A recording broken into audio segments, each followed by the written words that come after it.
está la vida de tu hijo, tú no quieres tomar decisión. Yo quiero ser escritor y renuncié a todo. En este instante, soy muy feliz. En la vida solo hay dos músicas, la buena y la mala. El que yo haya sido madre fue para mí en mi vida. ¡Viva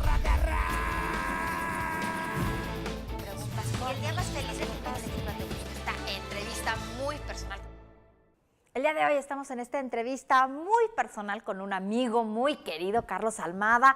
Carlos, hoy es embajador de México en Japón. Qué gusto, Carlos. Enorme gusto, Viviana, enorme gusto estar contigo, con mucho cariño para ti, para tu familia, para Jorge, tus hijos, y permíteme una palabra de recuerdo muy afectuosa para Guido Belsazo.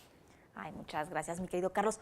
A ver, para que la gente conozca quién es nuestro embajador de México en Japón, tú eres de Sinaloa, creciste ahí, estudiaste la carrera. ¿Cómo fueron estos años?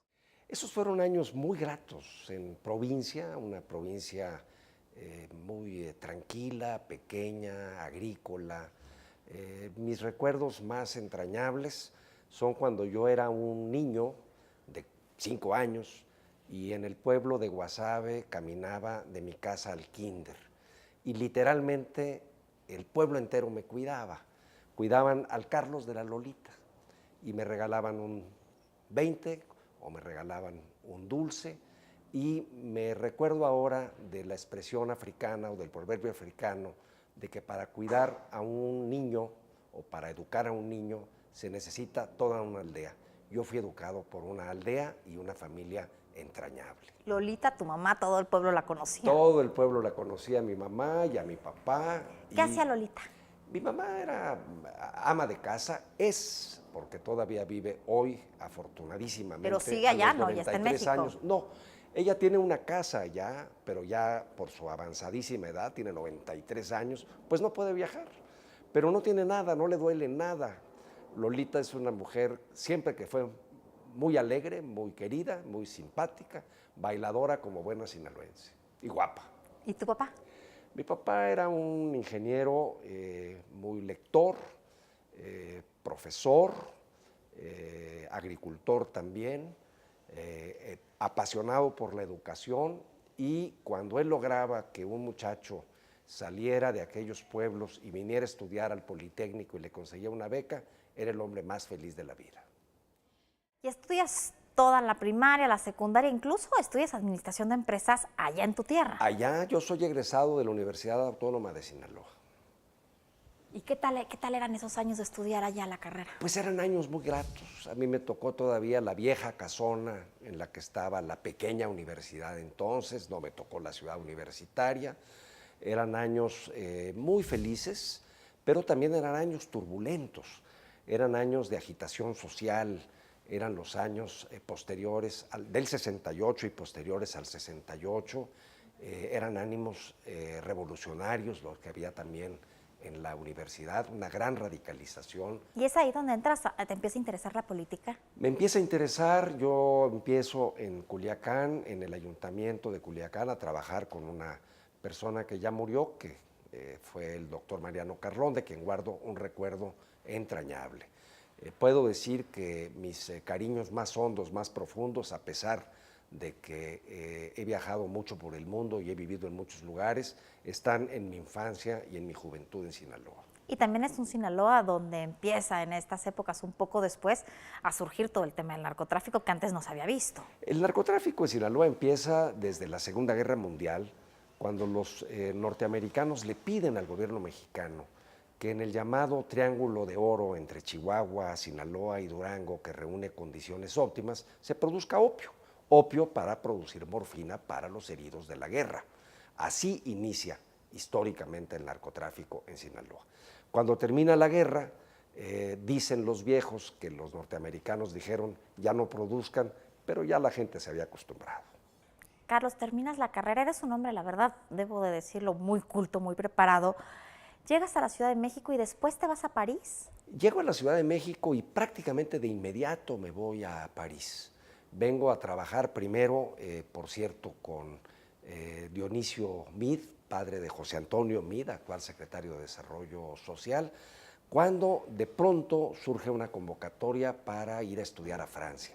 y de inmediato la tomo, me entusiasma muchísimo, presento mi solicitud, tengo la enorme... ¿Qué estudias en Francia? Administración pública. Estudié allá algo más de 3 años, primero en el Instituto Internacional de Administración Pública y después en la universidad, en la Sorbona, la Universidad de Derecho, en el antiguo Panteón. Fueron años felices de educación y de pobreza. Decía Hemingway que París es el único lugar del mundo donde se puede ser pobre y feliz a la vez. Yo digo que para eso hay que ser joven y hay que ser estudiante también. Y fue espectacular estar allá. Fue espectacular. El mejor campus del mundo, la ciudad de París.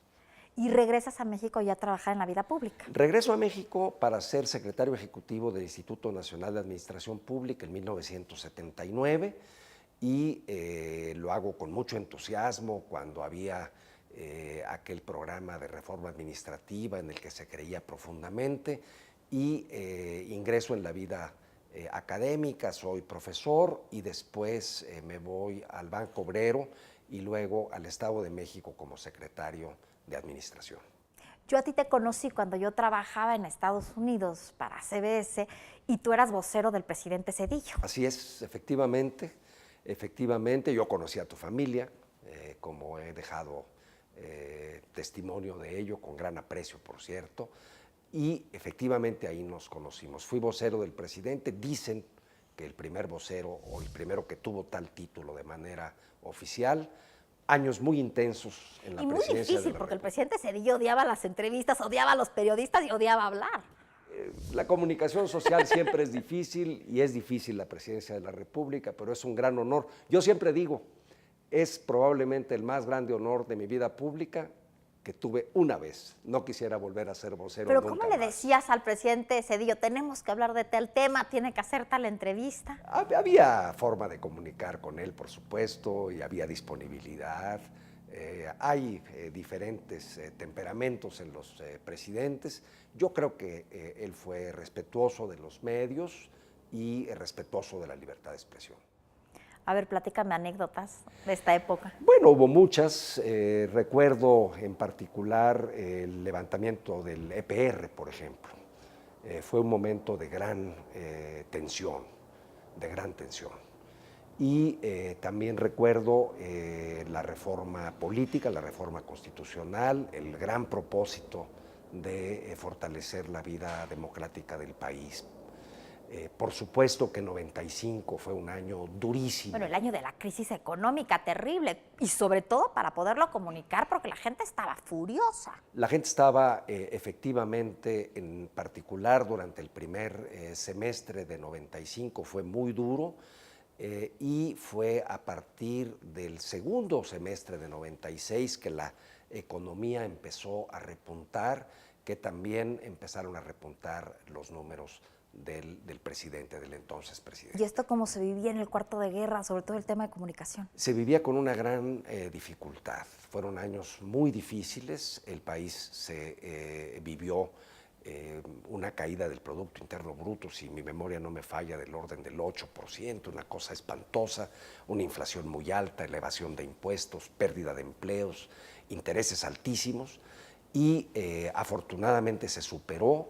Y yo pienso que por las reformas que se hicieron desde el sexenio del presidente Salinas, durante el presidente Zedillo, y que fueron continuadas muchas de ellas después, nos han convertido en un país con gran capacidad exportadora, manufacturera. Dependíamos en un 80% del petróleo para nuestras exportaciones, hoy dependemos en un 8%. Termina la administración del presidente Zedillo, hay alternancia en el gobierno. ¿Qué pasa contigo?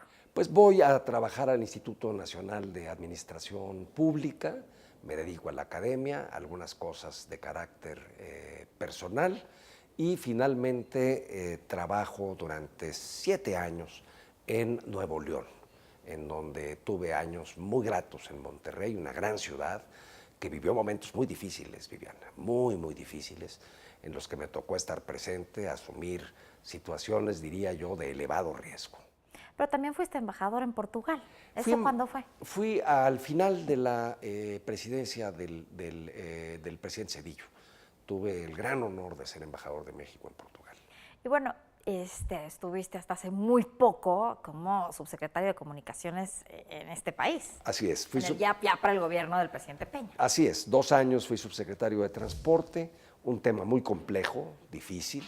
La logística es fundamental para el funcionamiento de la economía, transporte ferroviario, autotransporte, aviación, aeropuertos, control de tráfico aéreo. 2 años de intenso aprendizaje. ¿Y por qué te vas a Japón? ¿Por qué te designan embajador de México en Japón? Tengo la enorme fortuna de haber sido designado. Entiendo que las consideraciones que se hicieron es que tenía yo ya una experiencia internacional. Me gustan mucho los proyectos estratégicos, me gusta mucho trabajar con los empresarios extranjeros y los empresarios finalmente hay una mexicanos. relación comercial muy importante, aunque no lo veamos tan abiertamente, entre México y Japón. Es una relación estratégica. Japón es uno de los socios más importantes de México. 930 empresas japonesas funcionan, operan en nuestro país. Ellos han invertido mucho en la industria eléctrica, electrónica, en automotriz y también en algunos sectores de energía. La inversión japonesa en México es del orden de $20,000 millones. Les vendemos cada año $4,000 millones, entre ellos $1,000 millones de productos agropecuarios. Son socios muy importantes, gente muy seria, y vienen pensando en México con confianza a largo plazo. ¿México qué exporta a Japón? México exporta fundamentalmente productos agropecuarios y también algunos camiones y componentes que ellos mismos procesan en México, y productos pesqueros también. Poca gente sabe que 9 de cada 10 aguacates que se consumen en Japón son mexicanos. Bueno, y te vas a Japón, una sociedad, la verdad, mucho más conservadora incluso que la mexicana. Tienes una novia de la cual te acabas de enamorar perdidamente y te nos casaste rapidísimo, Carlos. Pues me casé por esa razón. La gente se casa porque se enamora. Y afortunadamente elegí bien, me casé con Mara Madero, estamos muy contentos en Japón, compartimos una experiencia y una oportunidad maravillosa y trabajamos duro. No es turismo, no es socialité, es un esfuerzo muy serio por representar dignamente a nuestro país y por trabajar en todos los temas de la relación bilateral. ¿Y cómo fue haber llegado a Japón juntos estos primeros meses donde me imagino que no hablas japonés o ya hablas algo? Pues unas pocas palabras. El japonés es un idioma muy arduo. Son meses muy interesantes. Es un gran país en donde México es muy apreciado. México es muy valorado desde hace siglos. Pero incluso el arte mexicano es muy valorado en Japón. El arte mexicano es muy conocido en Japón. Por ejemplo, el gobernador de Tokio empieza a ser un amigo personal porque a él le interesa Siqueiros, le interesa Tamayo, le interesa Toledo, le interesa Frida Kahlo, le interesa Sergio Hernández y está atento a la pintura mexicana. A su majestad, la emperatriz de Japón, le interesa y le gusta mucho, asombrosamente, la pintura mexicana. Hay presencia nuestra en museos, nos quieren, nos respetan, los queremos, los respetamos. Carlos, vamos a hablar de preguntas más personales. ¿Qué te gusta leer? ¿Qué estás leyendo ahora? Estoy leyendo en este momento una historia de Japón, que es el 5º o 6º libro que estoy leyendo sobre este tema. He tratado de leer historia de Japón desde perspectivas diferentes, una obra de un americano, de un francés, ahora estoy leyendo de unos profesores australianos. Pero soy aficionado a la lectura y siempre estoy leyendo 2 o 3 cosas adicionales. También estoy leyendo a Kawabata, que es uno de los grandes escritores, premio Nobel japonés, una novela sobre la antigua ciudad de Kioto. ¿De música? En música, para nosotros, Tokio es un paraíso. Me gusta y nos gusta toda la música, la popular, la música internacional, la música clásica. Y en Tokio ocurre que nos invitan a los conciertos prácticamente cada semana. Y las mejores orquestas del mundo, las mejores óperas se presentan. Y por alguna razón les gusta invitar a los embajadores y siempre estamos presentes. a 5 minutos o 7 minutos de la Residencia de México, en la Suntory Hall, escuchando lo mejor del mundo, es un prodigio. ¿Cuál ha sido el día más feliz de tu vida? El día que nació mi nieto Mateo. Ahí sentí que mi esfuerzo por sacar adelante a mis hijos, todo el amor que les había yo dado, se prolongaba en una generación que seguramente llegará, así lo espero, al siglo XXII. ¿El más triste?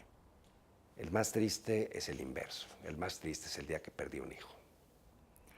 Complétame esta frase. Carlos Almada es...